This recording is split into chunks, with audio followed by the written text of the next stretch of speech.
الحمد لله رب العالمين الرحمن الرحيم مالك يوم الدين إياك نعبد وإياك نستعين اهدنا الصراط المستقيم صراط الذين أنعمت عليهم غير المغضوب عليهم ولا الضالين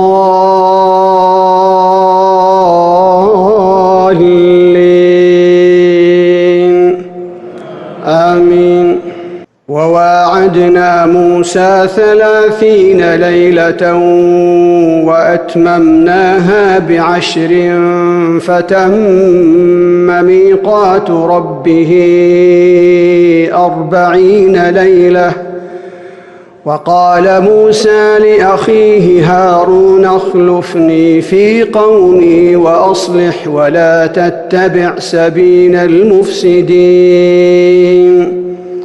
ولما جاء موسى لميقاتنا وكلمه ربه قال رب أرني أنظر إليك قال لن تراني ولكن انظر إلى الجبل فإن استقر مكانه فسوف تراني.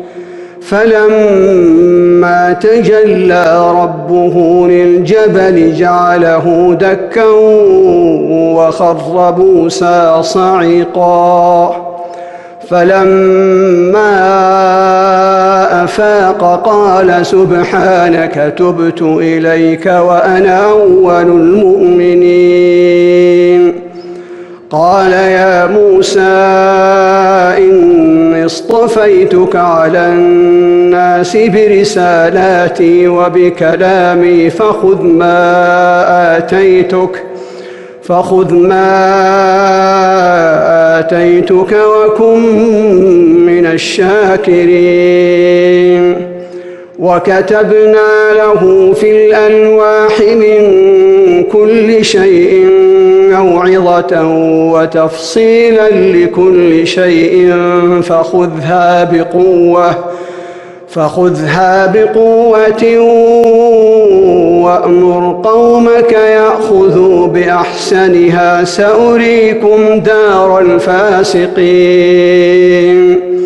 سأصرف عن آياتي الذين يتكبرون في الأرض بغير الحق وإن يروا كل آية لا يؤمنوا بها وإن يروا سبيل الرشد لا يتخذوه سبيلا وإن يروا سبيل الغي يتخذوه سبيلا. ذلك بأنهم كذبوا بآياتنا وكانوا عنها غافلين. والذين كذبوا بآياتنا ولقاء الآخرة حبطت أعمالهم هل يجزون إلا ما كانوا يعملون. واتخذ قوم موسى من بعده من حليهم عجلا جسدا له خوار ألم يروا أنه لا يكلمهم ولا يهديهم سبيلا اتخذوه وكانوا ظالمين. ولما سقط في أيديهم ورأوا أنهم قد ضلوا قالوا لئن لم يرحمنا ربنا ويغفر لنا لنكونن من الخاسرين.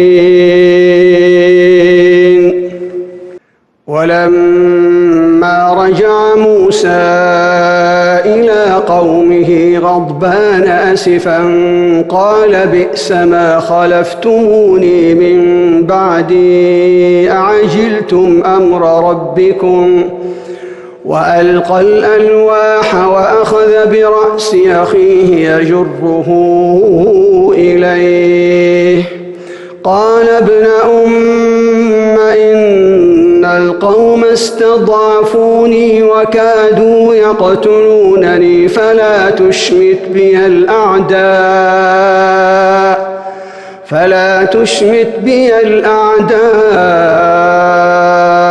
ولا تجعلني مع القوم الظالمين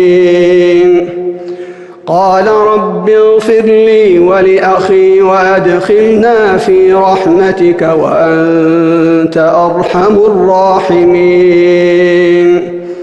إن الذين اتخذوا العجل سينالهم غضب من ربهم وذلة في الحياة الدنيا وكذلك نجزي المفترين والذين عملوا السيئات ثم تابوا من بعدها وآمنوا إن ربك من بعدها لغفور رحيم.